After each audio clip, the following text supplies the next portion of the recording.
¿Cuál es el concepto cristiano de salvación? La salvación es la liberación por gracia de Dios del eterno castigo por el pecado que se da a los que aceptan por fe las condiciones de arrepentimiento y fe en el Señor Jesús. Sin embargo, el concepto cristiano de salvación pasa por alto el primer paso, el cual es esencial para entender el contexto de a quienes se les extiende la salvación. Imagínate que vas a hacer una casa y no le pones los fundamentos a la casa. ¿Qué va a pasar con esa casa? Se te va a caer. Tal vez por un ratito va a aguantar, pero ante la primera tormenta se te va a venir abajo todo. Entonces, si tu salvación no tiene fundamentos correctos, se te va a venir abajo. El primer paso para ser salvo se nos está olvidando. El primer paso es que la salvación es predestinada. Predestinación significa que Dios estableció desde antemano a quién va a salvar.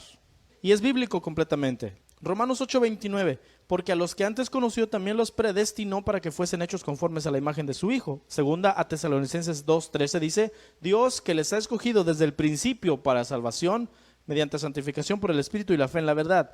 Primera de Pedro 1:2 dice, según el previo conocimiento de Dios Padre. Hechos 2:47 dice, y el Señor añadía cada día a la iglesia a los que habían de ser salvos. Juan 6:44 dice, ninguno puede venir a mí si el Padre que me envió no lo trae. Segunda de Timoteo 1:9 dice, por cuanto Él nos salvó y nos llamó a una vida santa como su pueblo, no fue por causa de nuestras obras, sino por su propio propósito y la misericordia que Él nos dio a los que estamos unidos con el Mesías Yeshua. Yahvé había hecho esto desde antes del principio de los tiempos. Efesios 1:4 dice, según nos escogió en Él antes de la fundación del mundo para que fuésemos santos y sin mancha delante de Él, en amor habiéndonos predestinado para ser adoptados hijos suyos por medio de Jesucristo, según el puro afecto de su voluntad. Y Romanos 9:16 dice algo bien tremendo, como que para concluir aquí dice, así que no depende del que quiere ni del que corre, sino de Dios que tiene misericordia. No eres salvo porque tú recibiste a Jesús un día. No, es que el Señor predestinó desde antes de la fundación del mundo que te iba a mostrar misericordia, José Luis, Armando, Rafa, Juana. Él predestinó desde antes de que siquiera existiera el universo, que ya te había determinado para que un día estuvieras sentado aquí, Armando, escuchando la palabra, y por la palabra se activara su predestinación en tu corazón y pudieras ser salvo si tú te arrepientes del pecado. Hay mucha gente que está en contra de lo que le acabo de decir. No entiendo por qué están en contra si está en la Biblia, pero están en contra. Dicen, no, entonces significa que hay gente que no se va a salvar. Pues sí, la Biblia dice que hay gente que ha hecho tanto pecado que ya Dios les dejó el conocimiento cerrado para que no puedan arrepentirse. Sí, sí dice la Biblia eso. Y dice que Dios endurece a personas a propósito. Eso está en la Biblia. Así que hay gente que quiere hacer tanto pecado que Dios dice, ya me cansé de esta persona, ya no lo voy a dejar que se arrepienta nunca. Entonces mucho más deberíamos estar agradecidos que a nosotros nos da oportunidad de arrepentirnos, ¿verdad que sí? Pero ese Dios es el que no predicamos, porque se oye muy severo, ¿a poco no? Pero ese es el Dios de la Biblia, hermano.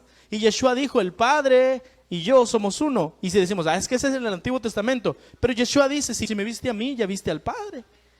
Ok, volvamos entonces a la declaración de Yeshua. Solo los que oyen su palabra pueden pasar de muerte a vida y ser hebreos. Y solo las ovejas pueden oír su voz y seguirle. Y las ovejas solo son Israel. Entonces, si la salvación que viene por ser hebreo se da solamente a Israel, y si esa salvación es predestinada desde antes de la fundación del mundo, entonces, ¿qué va a pasar con nosotros los gentiles? Si yo te pregunto a ti, ¿tú eres israelita? Me vas a decir, no, yo soy mexicano, porque Israel es otro país. Yo no soy de las 12 tribus de Israel, ¿verdad que no? No nací ahí, yo no soy israelita. Pero si Dios dice que nada más a Israel va a salvar, estamos bien amolados. Porque ¿cómo nos va a salvar a nosotros? Por eso yo al principio le dije, ¿qué tan bíblica es tu salvación? Porque dices, no, es que yo le recibí en mi corazón y yo lo siento aquí y con eso es suficiente. Sí, eso es sinceridad, pero los demonios también pueden imitar. Así es que, otra vez, si tu salvación es bíblica, por favor, ten toda la libertad de responderme cómo entonces los gentiles podemos ser salvos. Sí, evidentemente, por la Biblia, solo Israel es salvo. ¿Ve usted lo importante de leer la Biblia? Porque la salvación bíblica no es la que te han predicado. No sé qué cosa nos han andado predicando, pero la Biblia no. Porque si fuera la Biblia, estaríamos diciendo lo que le digo ahora. Ahora, la salvación no tiene que ver con una cuestión de 5 minutos, recibe a Yeshua en tu corazón y se acabó. La salvación viene por leer la Escritura. Por eso es que estoy siendo metódico y leyéndole verso tras verso para que la misma Biblia entre en su corazón y la misma Escritura del Señor haga que su corazón comprenda, se arrepienta y le reciba.